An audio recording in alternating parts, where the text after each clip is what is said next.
रक्तवर्णं दिनकरवदनं तीक्ष्णदंष्ट्राकरालं रं रं रं यतेजं गिरिचलङ्करं कीर्तिपञ्चादिवक्त्रम् रं रं रं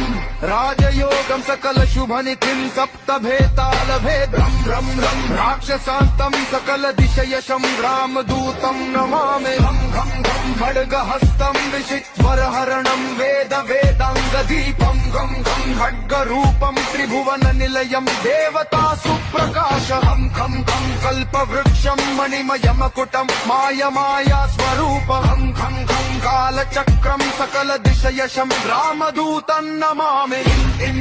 इन्द्रवन्द्यं जलनिधिकलनं सौम्य साम्राज्यलाभम् सिद्धयोगं नतजनसदयम् आर्यपूजार्चिताङ्गम् सिंहनादम् अमृतकरतलम् आदि अन्त्यप्रकाशम्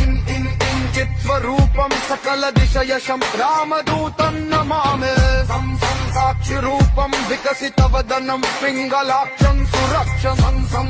सत्यगीतं सकलमुनिस्तुतं शास्त्रसम्पत्करीयं सामवेदं निपुणसुललितं नित्यतत्त्वं स्वरूपं सावधानं सकलदिशयशं रामदूतं नमामि द्वितीयाजनयस्तोत्रं समाप्तं सूक्ष्मावतारम् अन्तरात्मं रविश्रिनयनं रम्यगम्भीरभीमम् अट्टहासं सुरवरनिलयम् ऊर्ध्वरोमङ्कराल